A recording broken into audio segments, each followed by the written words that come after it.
Jadi kami bercita-cita bahwa KAI Logistik ini ada peran serta yang sangat penting dan peran serta yang sangat nyata untuk memajukan logistik. Tujuan kenapa KAI Logistik ini lahir itu adalah untuk membantu induk, yaitu PT Kereta Api yang tidak bisa diakses oleh PT Kereta Api. Kita langsung sampai dengan cepat. Nah, itu tidak bisa dilakukan oleh perusahaan yang lain. Nah,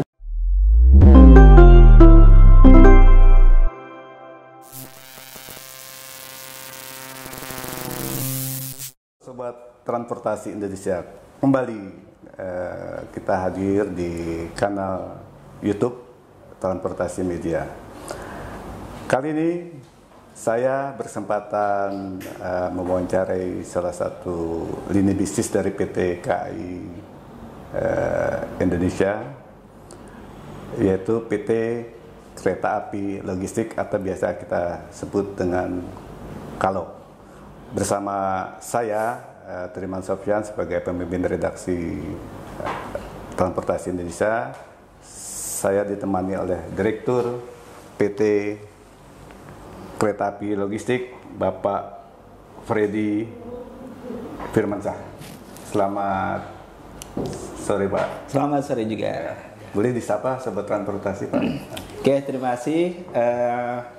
Perkenalkan, nama saya Freddy Firmansyah. Saya adalah Direktur Utama KAI Logistik.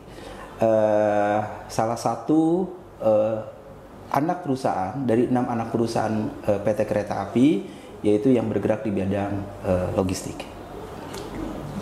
Terima kasih Bapak Direktur Utama PT KALO, Pak. Pak, kita ketahui Pak, Indonesia begitu luas ya Pak ya. Dari Sabang sampai Merauke mungkin ya Pak ya, dari Pulau Miangas sampai Pulau Rote. Kebutuhan logistik sangat-sangat diperlukan, yaitu adanya aksesibilitas. PT KAI mempunyai satu anak usaha yang sangat-sangat memegang peran penting dalam melakukan distribusi barang atau menjamin supply chain. Salah satunya adalah perpindahan barang, Pak.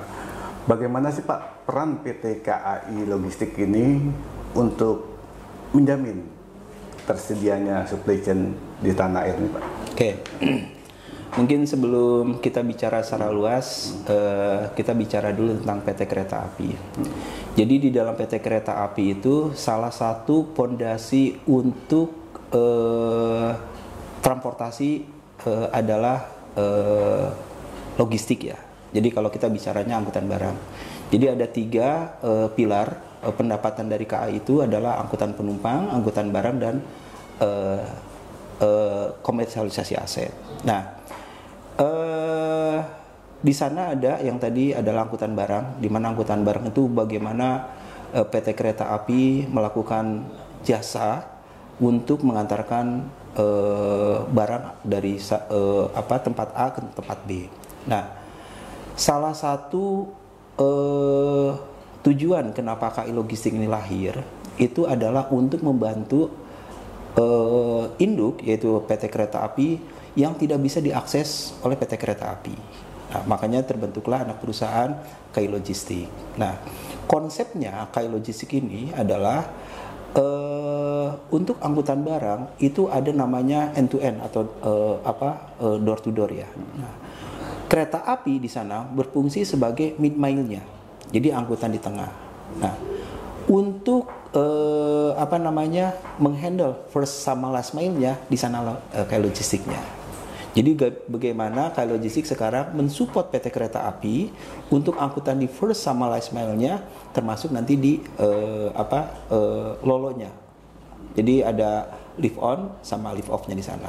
Nah, itulah peran serta KAI Logistik ada di sana. Nah, dari sana setelah seperti itu KAI Logistik muncul. Kalau kita lihat dari visi-nya adalah menjadi perusahaan logistik yang unggul, terpercaya, dan terdepan lah ya.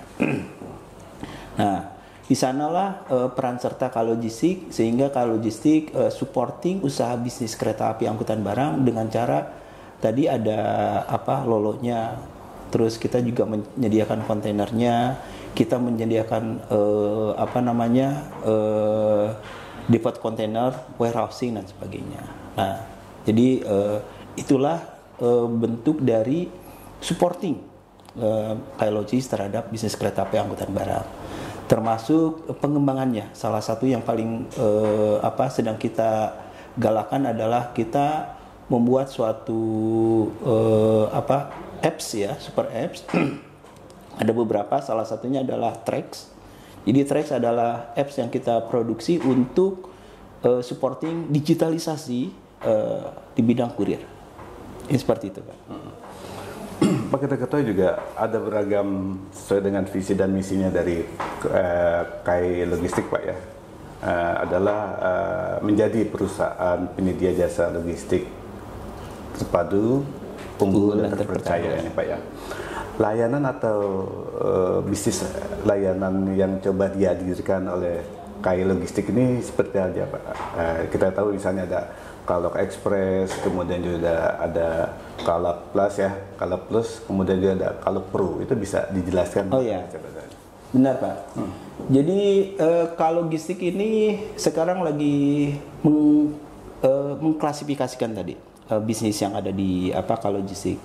Yaitu tadi yang Bapak bilang, yang pertama adalah KAI Logistik Kalok Express. Nah, Kalok Express ini adalah bisnis yang dikembangkan oleh KAI Logistik untuk pengembangan kurir. Nah, bagaimana kurir ini menjadi salah satu hal yang penting untuk logistik di Indonesia. Nah, emang pada saat ini kurir kita, atau kita sebutnya ada kurir, ada BHP, itu masih kurang memasyarakat namanya. Nanti di tahun 2025 dan kesananya kami sudah merencana untuk mengembangkan kurir yang besar sekali. Mungkin sekarang kalau masyarakat lihat KAI Logistik, oh saya mau ngirim sesuatu barang, KAI Logistik itu tidak muncul. Yang ada ya nama-nama tetangga sebelah ya, seperti itu. Nah, betul. Padahal kita itu udah 15 tahun nih KAI Logistik ini. Makanya nanti insya Allah untuk KAI Express ini kami akan develop. Nah, salah satu kuncinya adalah pertama, kami sudah kerjasama juga dengan kurir yang besar, yang tetangga sebelah. Itu menjadi ada kelemahan dan kelebihannya. Jadi kami saling tutup di sananya. Kelebihan dari mereka menutupi kelemahan kita dan sebaliknya. Yang kedua, insya Allah kami akan kerjasama ke depan dengan salah satu perusahaan BUMN besar, tapi yang bergerak bukan di bidang transportasi. Mereka mempunyai suatu agen-agen yang sangat besar di Indonesia ini, dan itu akan dijadikan double agent. Satu agennya nanti untuk kurir kita, plus kurirnya agennya mereka, sehingga sudah tersedia. Itu akan mempermudah dan mempercepat. Jadi insya Allah nanti kedepannya kurir kita akan menjadi lebih besar. Kami sudah punya grand design-nya seperti apa. Moga-moga nanti doain, nanti kita bisa grand launching dengan baik. Yang kedua ada yang namanya Kalok Plus. Nah, Kalok Plus ini ada beberapa kita bisnis ya. Yang satu tentang forwarding. Nah, forwarding ini adalah bisnis kereta api yang bergerak di bidang angkutan yang pulau ke pulau. Nah, jadi angkutan yang pulau ke pulau ini salah satu menjadi, walaupun ini masih baru 2 tahun terakhir, tapi itu menjadi suatu bisnis kami ke depan adalah dengan cara forwarding itu. Nah, terus yang selanjutnya juga Plus itu dengan adanya keterminalan. Nah, terminal ini yang tadi saya bilang bahwa KAI Logistik itu memegang peran penting dalam hal keterminalan dan warehousing contohnya. Contohnya misalkan tadi ada satu kontainer yang akan dikirim dari Jakarta ke Surabaya. Nah, first mile-nya misalkan dari pabrik menuju ke terminal. Nah, itu pakai tracking. Nah, ada shifting antara tracking ke keretanya, ke gerbong. Nah, itu namanya lolo ya. Nah, itulah keterminalan. Itu bisnis kami yang ada di sana. Jadi bisnis kami first mile-nya tadi termasuk lolonya. Nah, kemudian ketika shifting dari kereta api sampai ke tujuan, misalkan ke Kalimas, nanti pada saat shifting turunnya itu kami juga yang melakukan. Nah, itu untuk yang Plus ya. Nah, Plus, lah. yang Pro ini sebetulnya ada beberapa ya. Salah satunya adalah coal. Nah, coal ini tambang untuk batu bara. Nah, Pro ini yang coal tadi itu salah satu kontribusi pendapatan Kaalog yang terbesar pada saat ini. Ya, itu adalah supporting dari pengembangan bisnis PT Kereta Api. Jadi juga sama, PT Kereta Api di Sumatera Selatan kontribusinya paling besar ke ke perusahaan ya. Nah, di sana juga salah satunya Lolo kami di beberapa terminal kami handle. Misalkan untuk swastanya kami punya di Sukacinta, di Morawe 1, di Banjarsari, dan di Kertapati. Nah, Kertapati khusus untuk ada 2, swasta dan satu untuk PTBA ya. Ya. Kerjasama dengan kereta api Babaranjang itu. Oh ya, Babaranjang. Kalau kita orang bicara Babaranjang ya. Jadi kan ada yang ke Kertapati, ada juga yang ke Tanjung Karang ya. Jadi ada 2 itu. Nah, yang Tanjung Karang kita tidak menghandle yang karena langsung oleh PTBA. Nah, yang lainnya kami banyak menghandle. Terus juga semen. Nah, semen juga kita pegang. Cuma emang sekarang karena di Indonesia khususnya Jawa itu agak lesu sehingga berdampak terhadap angkutan kita. Dan juga ada beberapa, salah satunya limbah ya, B3, terus BBM, bahan bakar minyak dan bahan bakar khusus ya. Terus Pro juga salah satunya juga project nih. Nah, itu masuk ke dalam Pro. Nah, proyek ini sangat penting ya bagi Logistik ya. Salah satunya yang sedang kita garap adalah TWLS, Train Unloading System ya. Jadi TWLS, Train Unloading System. Jadi kami sedang membuat sistem unloading untuk batu bara yang mungkin terbesar sekarang di Sumatera Selatan, khususnya di Pertiga. Yaitu nanti kami akan membangun khusus untuk, kalau unloading itu membuang ya. Jadi membuang, tadinya ngambil loading dari tempat lain, kemudian unloading di tempat kita, nanti Logistik itu sekitar 20 juta ton per tahun. Luar biasa Pak. Ya, ini moga-moga target kami di akhir 2024 atau awal 2025, akhir 2025 awal 2026 itu sudah mulai produksi.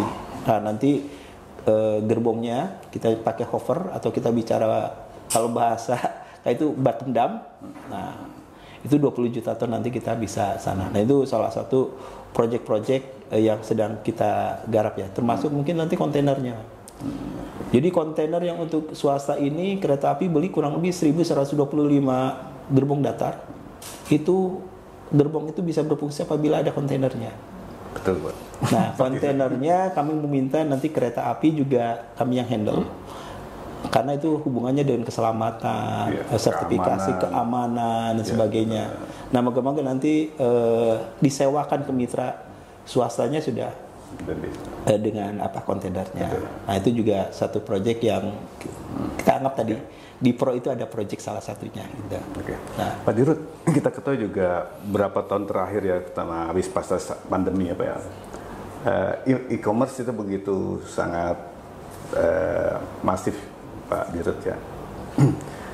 Kalau PT KAI Log ini melihat pasar e-commerce ya mungkin dari masyarakat, kemudian ke Kalog atau dari perusahaan Kalog kemudian ke masyarakat. Bagaimana sih KAI Logistik ini mengadopsi atau beradaptasi dengan bisnis e-commerce, kemudian juga inovasi apa sih yang coba dihadirkan oleh PT KAI Logistik ini, Pak? Oke. Ini menarik ya masalah e-commerce. Emang ini ranahnya ada di Kaalog ya, bukan di angkutan barang kereta api. Nah, jadi ada 2 hal yang dalam pemikiran saya dan ini salah satu yang akan kami kembangkan. Jadi ketika kita bicara e-commerce itu ada 2. Apakah kita itu menjadi bagian daripada e-commerce yang ada? Contoh misalkan kereta api itu tanahnya banyak di mana-mana. Itu menjadi kekuatan kita nih sebetulnya. Nah, sekarang itu yang tadi yang pertama, apakah kita mau join? Artinya apa? Kita menyediakan tanah dan warehousingnya dengan e-commerce yang sudah jadi. Misalkan blibli.com, ya, atau misalkan Lazada dan sebagainya. Kita buat kerjasama sama dia, dengan mereka, kita menyediakan jasa tanah dan warehousingnya, plus mungkin manajemennya. Sehingga itu ketika jadi ya udah jalan begitu saja. Atau kita, yang kedua, pemikiran saya, kita akan meng-create. Jadi kita equal dengan mereka. Iya. Misalkan begitu ya. Bisa. Betul. Jadi kita akan membangun warehousingnya. Nah, jadi jasanya itu adalah UMKM bukan PNS sekitar. Itu cita-cita kami ya. Itu nanti nyimpennya di tempat kita. Jadi warehousingnya kita gratis. Terus mungkin kita quality controlnya kita gratis. Jadi kalau misalkan orang nyimpen di sana, kita akan quality control ini bagus dan tidak, termasuk packaging. Nah, nanti setelah ada pemesanan dan sebagainya, kami akan mengirimkan. Jadi kirimannya oleh kita, warehousingnya baru nanti kita sediakan. Nah, ini sedang kita terus terang ini masuk ke dalam perhitungan FS-nya nih, apakah worth it atau tidak. Dua pilihan itu yang akan kita lakukan, dan itu sebetulnya pulangnya besar. Apalagi pemerintah sekarang konsen terhadap UMKM ya. Nah, jadi kami cita-citanya gudang tadi itu adalah tempat kita ini untuk belajar supply chain para teman-teman yang ada di UMKM tersebut. Di sana kita coba ajarkan bagaimana keuangannya, manajemennya tentunya, terus laporan keuangannya, termasuk IT-nya dan lain-lain ada di sana. Jadi tempat itu adalah tempat trainingnya. Kawas Chandra di mukanya. Yes, pengennya seperti itu ya. Nah, mudah-mudahan ya, moga-moga bisa terjadi. Jadi bukan hanya perusahaan yang naik nih, tapi masyarakat UMKM-nya juga seperti itu. Dengan tidak permasalahan-permasalahan yang itu kita siap untuk menyediakan solusinya. Gitu. Jadi KAI Logistics juga ikut berperan atau ikut bertanggung jawab terhadap pengembangan UMKM. Ya. Tujuannya seperti itu betul, ya Pak ya. Ikut aktif lah mendorong majunya UMKM. Ya. Pak Dirut, inovasi apa nih Pak yang coba dihadirkan ya? Tadi kan sempat disinggung oleh Pak Dirut yang mengenai teknologi digital yang sedang dikembangkan, itu bisa dijelaskan Pak seperti apa? Jadi gini, ini terus terang aja ya. Kami ini pengen menjadi suatu perusahaan jasa transportasi yang unggul ya. Tadi salah satu divisinya unggul dan terdepan lah ya, terpercaya. Salah satunya kami ini sekarang itu mempunyai kontainer yang ribuan nih. Nah, kami harus bisa mendetek semuanya Pak. Dari ribuan, baik itu di Sumatera Selatan atau di Jawa. Jadi kemana itu kita harus tahu. Nah, ini kami sedang mengembangkan aplikasi namanya Coins. Jadi kami bisa mantau 24 jam. Jangan sampai nanti ada kontainer kami, angkutan kami yang entah kemana nih. Jadi nggak bisa. Itu kan suatu hal itu ya. Nah, itu tadi Coin. Jadi Coin sedang, moga-moga nanti awal tahun kita go live khusus untuk di Jawa dan di Sumatera Selatan. Jawa dan Sumatera. Betul. Nah, yang tadi kalau misalkan jadi diizinkan oleh KAI dengan pengadaan 1125 gerbong datar, kita itu harus menyediakan sekitar 4.000 kontainer yang baru Pak. Yang baru ya. Bapak bisa bayangkan 4.000 dan plus yang sekarang existing kan. Wah, banyak sekali itu. Ya, kalau misalkan ditanya, yang kesekian kan nggak tahu. Ya, kita dengan teknologi Coins. Ini kita sedang berusaha untuk itu. Ya. Terus yang kedua masalah tadi kurir Pak. Kurir itu kita bicaranya namanya Trax. Ya. Nah, Trax ini kami buat itu untuk melihat lifetime. Jadi nanti kalau misalkan kita akan ngirim barang, seseorang kirim barang, ini ketika kita berangkat dari kereta api itu akan kedetek lifetime. Dimana posisinya ada di mana dan sebagainya. Dan salah satu tracknya juga bisa melihat berapa ongkos kirimnya, terus dan lain-lain. Nah, nanti track ini akan kita tracknisasi atau memasarkan track gitu kan ya.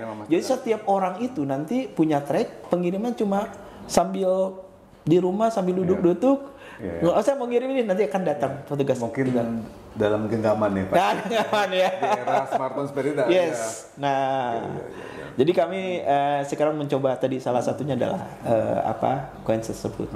Terus yang ketiga kita juga ada transportasi manajemen sistem ya, TMS.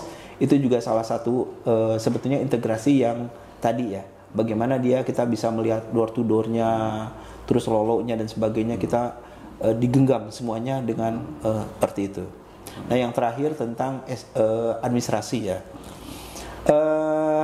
Terus terang KAI Logistik ini masih belum kebagian SAP, Pak. Apa itu Pak SAP? Nah, jadi SAP itu sebetulnya itu udah sistem internasional, Pak. Yang PT Kereta Api sudah buat SAP itu. Nah, sekarang terus terang di KAI Logistik itu masih belum mengenal itu. Kami sekarang meminta dari kereta api untuk menyalurkan semua anak perusahaan sebetulnya. Sehingga jadi nanti untuk KAI Group itu kami pikir udah menjadi satu sistem lah seperti itu. Nah, itu mungkin ada beberapa yang udah sedang kita kembangkan. Mungkin nih Pak, harapan ke depan nih Pak bagi pengembangan PT KAI Logistik ke depan, kemudian juga harapan secara umum bagi perkembangan angkutan kereta api di Indonesia nih Pak Dirut. Sebetulnya itu pertanyaan itu sebetulnya mau dijawab menjadi satu kesatuan. Iya. Jadi gini, KAI Logistik ini sebetulnya kan terlahir ya, dan itu tidak bisa ditolak ya. Nah, ketika lahir apa yang harus kita lakukan? Nah, jadi kami bercita-cita bahwa KAI Logistik ini ada peran serta yang sangat penting dan peran serta yang sangat nyata untuk memajukan logistik ya, menjadi salah satu perusahaan logistik yang ada di Indonesia, dengan tentu nanti supporting bisnis angkutan barang di PT Kereta Api, dan dengan adanya terintegrasi dengan beberapa perusahaan BUMN lainnya, sehingga diharapkan ke depannya biaya transportasi logistik nasional itu menjadi lebih murah. Salah satunya kuncinya adalah tadi integrasi antar moda. Kalau bisa mungkin bagaimana ada aturan antara BUMN dengan BUMN dengan perusahaan yang lain, termasuk dengan swasta. Sehingga tadi harapannya sih sama dengan harapan pemerintah bahwa nanti akan menurunkan biaya logistik nasional. Gitu. Oke, luar biasa Pak Dirut. Yang kita perlukan adalah bersama-sama ya Pak ya, sinergi, kolaborasi, dan integritas di antara kita semua ya Pak ya, antara moda ya. Demikian Sobat Transportasi, bincang-bincang saya bersama Dirut KAI Logistik, Bapak Freddy Firmansyah. Ini sangat luar biasa sekali. Terima kasih Bapak Dirut. Salam sukses, salam sehat selalu ya, maju terus untuk PT KAI Logistik. Amin. Kami minta doanya. Amin.